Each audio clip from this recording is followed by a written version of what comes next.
Thanks for coming and sticking through to the latter half of the session here. Very excited to talk to you today about Vault Advisor. This is something that we've been working on in HashiCorp Research for over a year, and it's great to finally be able to share it with the world. So I'm John Curry. I'm the Director of Research at HashiCorp. I joined a little bit over 2 years ago. You might have seen some of the other work we've been doing on LifeGuard, fixing up problems with the SWIM protocol that underlies Consul. But this is sort of the first completely from-scratch piece of research that we're sharing with the world. And Robbie McKinstry will be coming out for the second half of the talk. I'm going to just sort of set up why we wanted to solve this problem and frame it in terms of the terminology and everything. And then Robbie is actually going to be the one to take you through the challenges that we had to solve and give you a brief demo, because it's still just a prototype. So I'll get Robbie out here later. Robbie will have tweeted the links when we show a paper. Don't rush to scroll down the information about the paper. You can get that from Robbie's Twitter feed. So, as Armin pointed out in the keynote yesterday, we have these great security tools these days, but any security tool is only as good as its configuration. You can have a completely bug-free firewall, and that's awesome, but if it's misconfigured, the traffic is just going to breeze right through when you don't want it to. And of course, Vault is no exception. We've concentrated a lot of security power into Vault, and it's super critical that you configure Vault the right way. Extra complication for Vault is you might be the admin or the SecOps team, but you probably have some amount of self-service or delegation. There's probably, you have different classes of users who are also getting in there and modifying the configuration or the things that are being configured, or both. So it's very much a relevant issue for Vault. And the way that this really manifests, the big problem that we're trying to address here, is unnecessary authorization. We're going to look at a lot of these kind of matrix or table forms today. And what we've got going on here is each row corresponds to some entity in Vault terms, a service or something that is using Vault. And each column here is a credential, which would be represented by a secret. So now we have this authorization matrix. And in this case, all 9 of the boxes are checked. So that means all 3 services on the 3 rows are authorized for all 3 of the credentials in the 3 columns. But the white check mark here is denoting that not only are they authorized, but they're using that particular credential. So this is a necessary and appropriate authorization. But in this particular scenario, for some reason, some of these services are being authorized for credentials that they are not using. And that unnecessary authorization translates directly into unnecessary risk. If one of these accounts got compromised, this is an increase in the attack surface of your organization. You have got credentials here that could potentially be used, chained together to traverse the organization in an exploit. So you absolutely would be safer if you did not have these authorizations that are not being used. Really, this maps back onto the principle of least privilege, which I'm sure you're all familiar with. We wanted to make sure we didn't miss anything important here. So 1974, Jerome Saltzer at MIT, he was one of the architects of Multics, which is fed into the inspired Unix. Somewhat, Unix was a little bit of a reaction against some of the Multics stuff, but they actually borrowed a huge amount of stuff from Multics. This is the paper where the principle of least privilege is first called out. And it's a straightforward thing. This just corresponds to what you would read on Wikipedia, that programs and privileged users of the system should ideally only operate using the least amount of privilege that they need to do to complete their job, the thing that you want them to do. So that's very straightforward. Really nice paper. If you were going to read just one paper from this era, though, I would encourage you to read the paper that Saltzer and his student Mike Schroeder wrote the following year. And this is right before Mike Schroeder actually co-invented the Needham-Schroeder protocol, which underlies Kerberos. And Mike has gone on, he's a very big name in systems and security. In this follow-up paper, they identified 10 different security design principles. And this is 1975. Each of these is as relevant today as it was in 1975. I encourage you to read this paper. Haven't got time to dive in here. Of course, the principle of least privilege is there, but I'm also going to draw your attention to psychological acceptability. So this is saying if the way that you have to interact with the security system is too burdensome, people are going to be disinclined to use it, and it's going to be a much harder ride. People have to be able to understand and grok what's going on security-wise. So applying that to Vault, it turns out that psychological acceptability is also a factor in the management of your Vault configuration. You may be over here on the left-hand side. You might have a simpler configuration to make it psychologically acceptable. It makes it easier to manage, but there's higher risk there. What we'd like to do is move to the right of this diagram. We could go all in and go to the other end and lower that risk by eliminating all of the unnecessary privileges, but that is typically going to make the configuration more complex, because typically, if you want to have more fine-grained access control, you're going to need more policies and or more path rules within those policies. So, we want to try and find a balance here. And what we want is some sweet spot. Armin talked about a Goldilocks configuration that's just right. And that's going to depend on the constraints of your organization. And it might even be different on a case-by-case basis, the different things within your organization. Something's more sensitive, you may accept more complexity to lower the risk. Other things that are not so sensitive, maybe you need people to be able to move fast. And so there are nuances to this, but this is the general sort of framework that we're working in here, and how we're trying to help admins and operators in general. So we go back to that basic scenario, and we said, okay, everybody's authorized for everything. Some of these are unnecessary authorizations. Why is this going on? This is crummy. Who would let this happen? Well, what if there was one service and it needed these 3 credentials, and then at some point, very good practice, team is growing, responsibilities are growing, that thing got decomposed. You went and did a nice microservice refactor. You split that service out into 3 services. But down the bottom here, and by the way, we're going to be using the color when it'll get more interesting when there are multiple policies. At the bottom here, this is the policy for this app 1 that got refactored. And the simplest thing you could do is secret star, or hey, let's narrow it to secret credentials star. So this is sort of the wide open, let's not make people's jobs too difficult way of default configuration, early immature organizational way of using Vault. So why didn't they refactor this?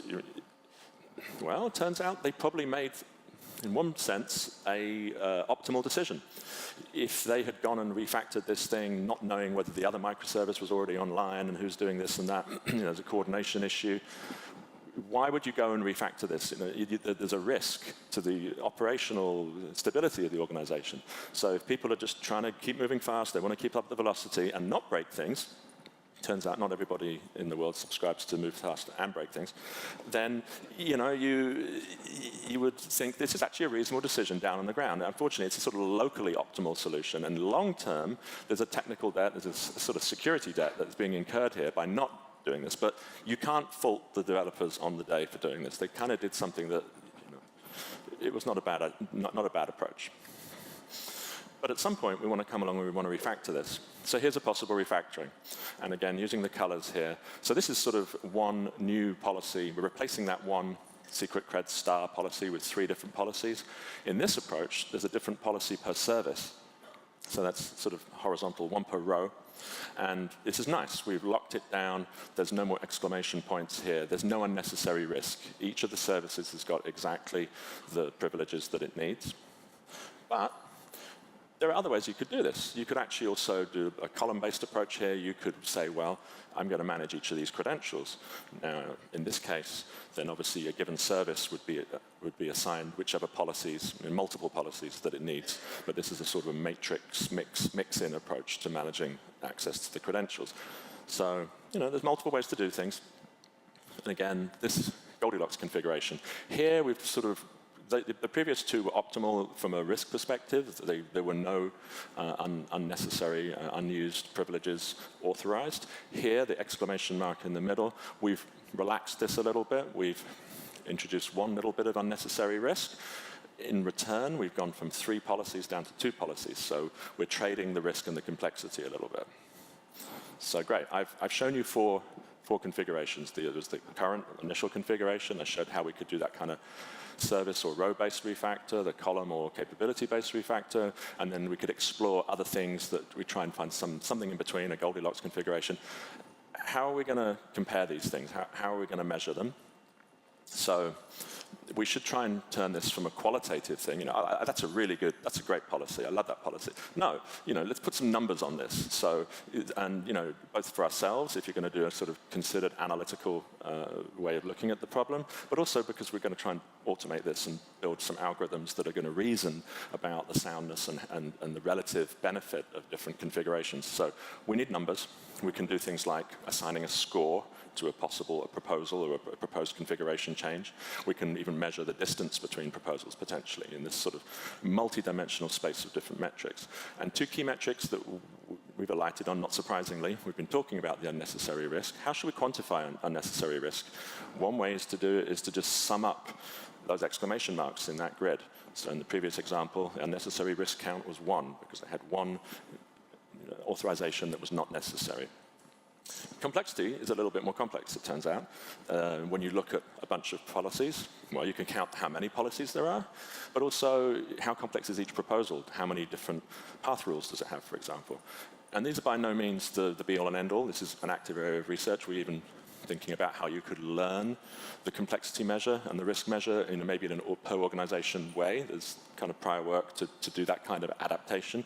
But as a starting point, for today, for the prototype right now, we say, you know what? Split the difference. There's both the number of policies and the number of path rules contribute to the complexity of the configuration. Let's just sum them up. It's a stake in the ground, not saying that this is the be-all and end-all, but let's see what we can do with this approach. So, unnecessary risk is 1 in this configuration, in that Goldilocks configuration I showed you before, because there was one authorized but unused capability. And by this measure of the complexity, there are 2 policies, but there are a total of 3 path rules. Sum those up, we end up with a complexity of 5. So now we've got all analytical here, and I can talk about, we can compare the relative merits of these different proposals. So great, we've got 2 that eliminated the unnecessary risk. By the way, it's unnecessary risk. There's still risk. Anyone who has a credential could be compromised. Obviously, you can't take it away because they need that credential, so we can't get rid of the necessary risk. We can only get rid of the unnecessary risk. We want to drive that to 0. The Goldilocks configuration, well, it's introduced a little bit of risk. It's reduced the complexity a little bit. Was it enough in this particular case? Organizational decision, possibly based on the sensitivity of the particular credentials or secrets under management. But, we're getting into a sort of analytical method here. Of course, that was a super simple, contrived example just to kind of motivate the components of the problem. In the real world, there are all these different capabilities on each secret. There are humans and apps in the mix operating on the same credentials. Humans have a whole bunch of interesting factors that apps tend not to have. They work in teams. You could group your apps together as well. But there are admins and users. You can have delegation, change your role. Some people even go on vacation. So, all sorts of human craziness. So this configuration, how many different ways are there that we could refactor this? Both in the pure method with no unnecessary risk and these sort of relaxations. Turns out there's a bunch. And it turns out that when you get past 2 or 3, the cognitive load, the psychological acceptability coming back, we really need to have a way to reason about the trade-off between the risk here on the y-axis and the complexity on the x-axis. This is the metrics that I set up. And what's really cool is you see this curve.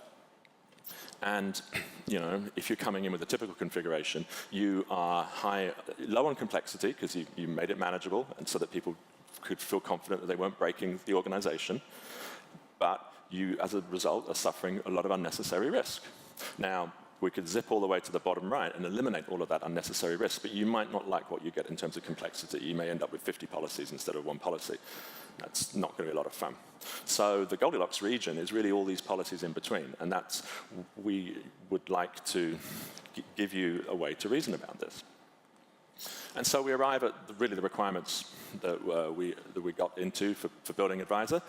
We want to automatically discover this range on the points on that curve. We want to find a range of good configuration choices. They each have different merits. There's more metrics, by the way. Those are the two key metrics, but we have other metrics of goodness for a proposal, for a configuration.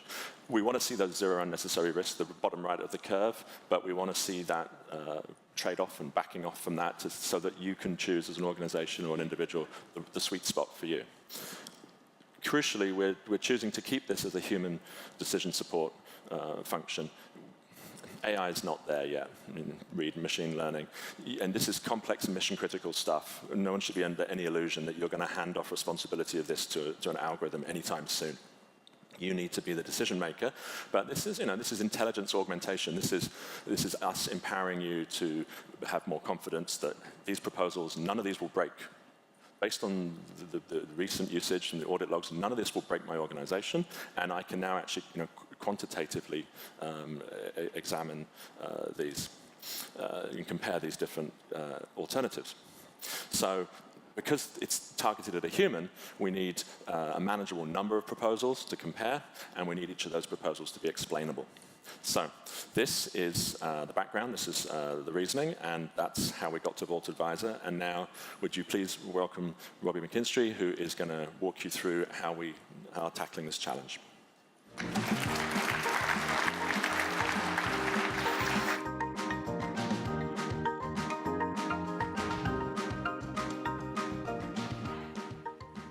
Wow, I get music. Look at that. All right, so I'm Robbie McKinstry. As Jon pointed out, I'm going to be talking about Vault Advisor, which is our solution to the problems that which Jon introduced with refactoring policies. Jon didn't introduce the problems. These are the problems that operators tend to face. OK, so as mentioned in the keynote, our month's keynote, he described the Vault Advisor workflow as you start with a Vault cluster, and then Advisor will ingest your audit logs, which is what we use to determine how much unnecessary risk you have. And then after that, we will generate out a series of proposals or new configurations, and then we'll show those new configurations to an operator, who will then, as Jon noted, the operator is in the loop. The operator will look at the new configurations, identify what the trade-off, which proposal that they might actually want to accept, and then apply that new configuration to Vault, at which point we can then trail the audit logs again, generate some new proposals, and rinse and repeat. And ultimately try and get your system into a state in which you have kind of produced sane Vault policies while at the same time reduced your risk. In reality, though, when the rubber hits the road, we do have a third phase in our workflow for the internals of Advisor, in which we filter out from a large number of generated possible configurations to a smaller number of proposals, or new configurations, which we then show to the operator. In designing Vault Advisor, we faced some challenges of scale. Primarily, huge number of event logs come in through a Vault cluster in a given day. If you have just 12 requests a second, you'll end up with over 1 million logs per day. Realistically, as most of the operators in the room know, your Vault servers handle way more than 12 requests a second. And so we're looking in some order tens of millions of events coming into Advisor per day. And we can't obviously store all of that information, right?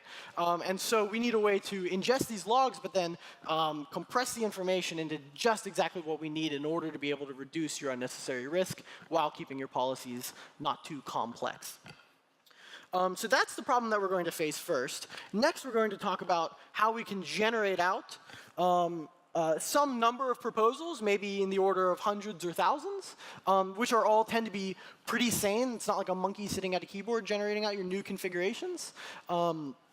And we want to produce somewhere maybe a couple hundred proposals before we begin to filter them down in the final stage, where we show the operator maybe 10 proposals that they can sort through, and maybe even less than 10, like a handful or a couple of proposals that they sort through, and then pick from there which ones that they want to apply to their system, if any at all.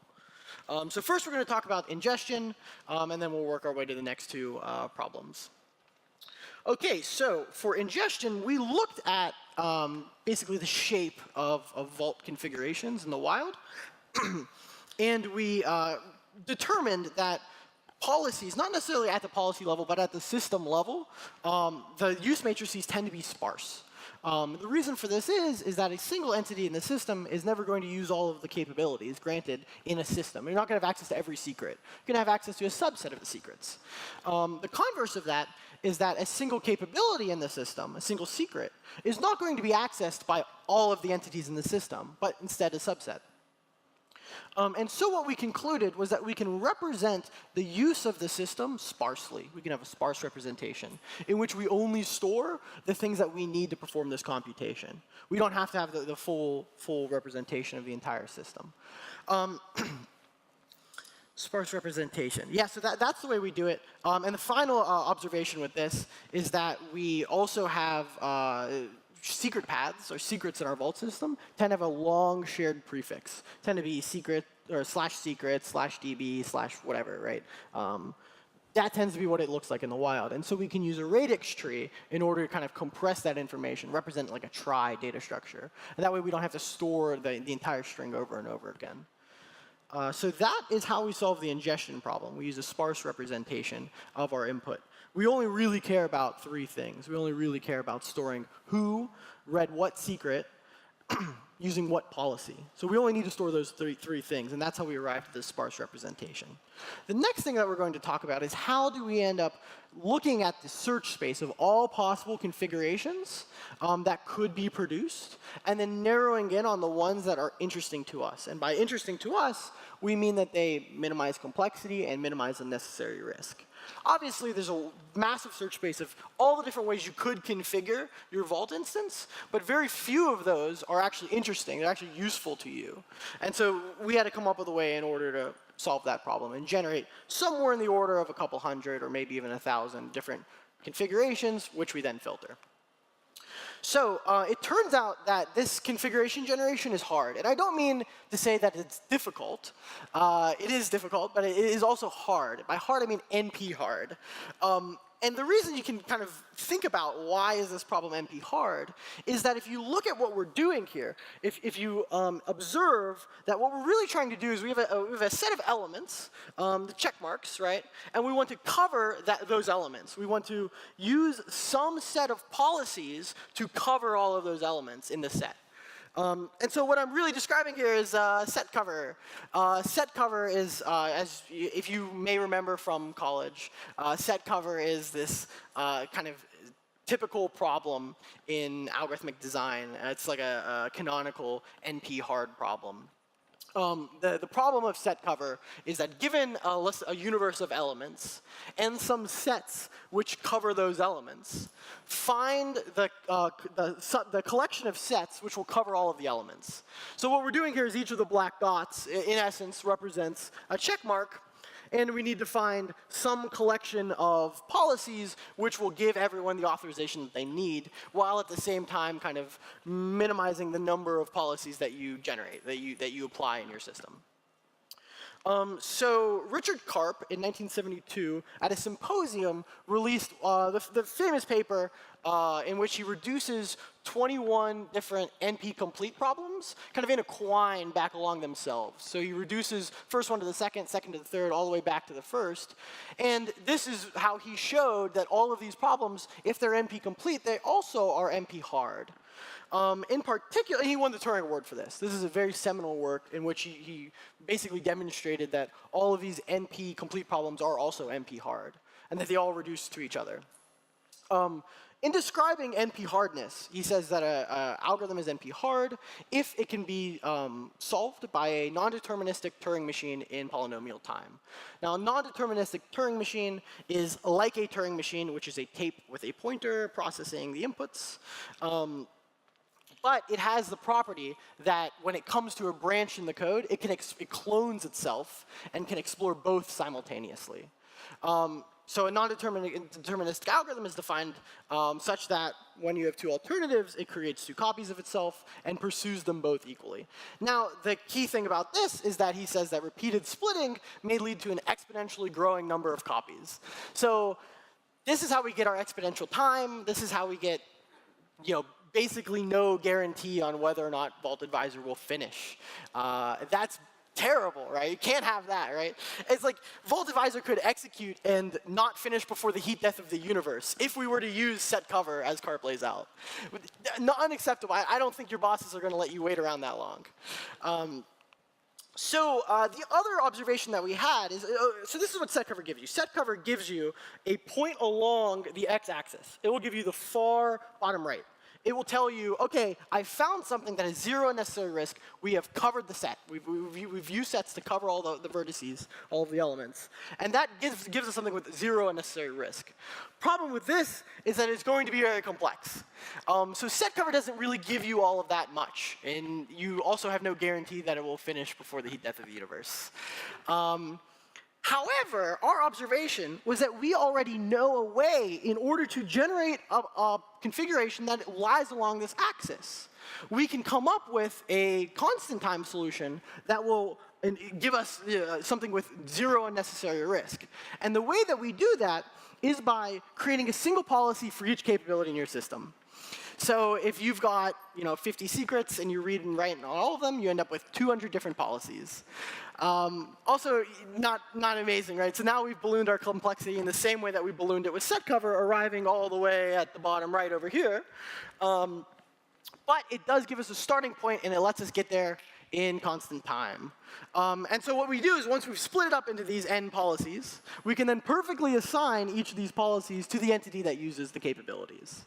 So if you've got, in this example, we have Alice uses exactly one capability. She uses read on secret 1. We can assign her that one policy. Versus the web server uses 3 different capabilities. We can assign it exactly those 3 policies. So this gets us to 0 unnecessary risk, and it gets us there very quickly. Problem with this is that it ends up ballooning complexity again.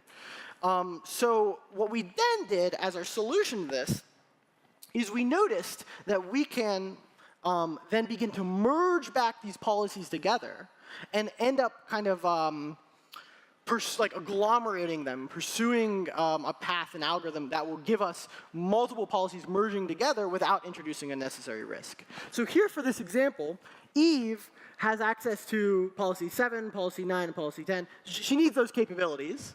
And we start off with 3 different policies. However, if we stick those 3 different policies together in one, if we merge them together and transform the input so that we end up agglomerating them into one policy instead of 3, we've still not introduced any unnecessary risk. Because Eve can be assigned 7, 9, and 10, merge them together, and still have no unnecessary risk. So this is how we do it. We roll up, starting with one policy per credential. We start merging them back together. And then ultimately, we will arrive back with one policy again, which is where we started. So we'll move all the way from the far right of the curve back towards the left. And that's how you get this swooping arc in our graph. So these points are the output of this next this algorithm. So the algorithm that we use is called hierarchical agglomerative clustering. A little bit of a mouthful. But the idea is that in each step of this tree diagram, we merge 2 policies together. We take the 2 policies that introduce the least amount of risk, and then merge them together to produce one policy. So we start off, if you look at the chart, if you start at the bottom of the chart, we start off with 11 policies. And then as we move up to 10, we merge, let's say, 7 and 9 or 8 and 9, and we don't end up getting any unnecessary risk because Alice was using both of those credentials. We perform it again. We merge whatever it is, the combination of 8 and 9 with 10. And because Alice was using those credentials as well, we still don't have any unnecessary risk. But then when we start merging on with other policies which Alice doesn't necessarily have access to, or the other entities don't necessarily need, we start introducing more risk. So you can see we end up with this trade-off between risk and complexity. And that's really what we're looking for. We're not looking to generate out configuration that has, does not give you any benefit. OK, so that gives us hierarchical agglomerative. That's how we solve the generation problem, is with hierarchical agglomerative clustering. And then finally, we move on to the filter stage. How do we go from n policies, some number of policies based on how many secrets there are in your system, up to something like 10, such that an operator can survey this and decide exactly which ones they want to apply? So this is the filtering step. So the observation that we made here is that there are some of these these configurations which just don't buy us anything. They just don't make a whole lot of sense. You can see some of these configurations are actually more complex and more risky than other configurations. We can see that some of the dots are further to the right and further up than other ones. And those are configurations that you'd never really want, would you? You'd never really want to make your system simultaneously more complex and less secure. And so these configurations are ones we can just eliminate. Similarly, if two things are equal, if they're equally risky, but one is more complex than the other, we can eliminate that one as well. You have to experience a trade-off. If you're not getting anything in the trade-off, you can eliminate the configuration. So once we do that, we end up with something a little bit more sane. So here we've labeled the orange dots are the suboptimal ones, while the blue dots are the ones that we're going to show to the operator. And we're never going to show an operator one that would just not make any sense. And so this is what we arrive at. And this is actually borrowed from game theory. It's an algorithm or a technique known as the elimination of strictly dominated strategies, which is to say that we'll never make a move that would not make any sense. Configuration, which is no better than any other configuration in any measure, is unnecessary. We can mark it as redundant and move along. So that gives us all three. That is basically the core of the engine advisor. We have a couple of the other filters we can talk about later, different date. But now I'm going to show you the web UI and the CLI for advisor. Let me just. OK. How's this text? Is this big enough? Yeah? OK. So we have a CLI output. This is spinning up a Vault cluster with 3 instances, a 3-node cluster, and then it runs the hierarchical agglomerative clustering algorithm. And we've just got some, this is not formatting super well, but it's pretty good. Some of the output from hierarchical agglomerative clustering. You can see here that we've got the risk score, the complexity score, the number of policies, and the number of stanzas in the HCL in each of those policies added up, along with some other scores here that might be future work. And then finally, you can also see how this new configuration had assigned each of the entities in our system, our API server, Charlie, who might be an ops engineer, how they assigned each of them the secrets. So Charlie and the API get access to the Twilio key, while they also get access to the TLS cert. So this is the CLI, but what might be more interesting is the web UI. Oh no, wrong directory. Okay.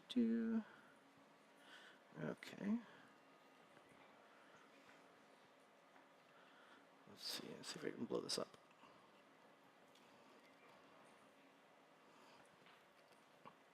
How's this? Is this pretty good? OK, so this is the graph that you've seen before. This is from our sparse matrix example. You can see that it's very similar to what we demonstrated on the screen. And then here we have each of the use matrices, each of the results after applying that proposal. So here, this is the first one that is not suboptimal. We have a series of 7 different proposals, or 7 different policies that are generated. We split the input policy into 7 different ones. And then we get this covering here. We end up with each of the black dots represents a check mark. It represents a required authorization, something that you cannot remove without breaking the system. And then you can see that this is a perfect covering. So this is 0 unnecessary risk. But it does have 7 policies. So as we go, we can actually start to see introduction of a little bit more risk. OK, so this one, here we can start seeing that this policy here starts giving some unnecessary risk. And as we keep going, we see the trade-off is starting to come into effect. We're starting to reduce the number of policies and starting to get more sane configurations in terms of how complex or how psychologically acceptable they are. But at the same time, we end up covering a lot more spaces that we don't need to cover. So this is introduction of unnecessary risk right here. As you can keep going, you can start getting into these situations where now we've got it down. Advisors saying, OK, if you want me to split this into 2 policies, this is how I would do it. This is my greedy approach to doing this. And this is what you would get. So this would be cleaving it into 2 policies. And you do end up eliminating a lot of the unnecessary risk here. But this would be a good example. And then ultimately, we wind up back where we started. which is to say this is where we initially were when we have one policy assigned to all of these different entities in Advisor, in your Vault configuration. So that is Vault Advisor in a nutshell. I'm going to switch back over here. OK, so that's Vault Advisor. The project status is it's currently a research project. The research team is pretty small, but we've been working on this for 18 months now. It's finally come to fruition, and we're finally ready to talk about it. And the goal is general availability, so that's the direction that we're going. We will eventually publish a white paper, and we're definitely going to see if we can publish in an academic journal as well. And then the next thing, which I'm sure many people might be interested in, is the beta testers. We are actively recruiting beta testers. So if you are looking for, if you want to try out Advisor, then please send an email to advisorbeta@hashicorp.com, or find myself or Jon in the hallway. There's also a Slack channel in the HashiConf Slack, Vault Advisor, if you want to chat with us then. Thank you.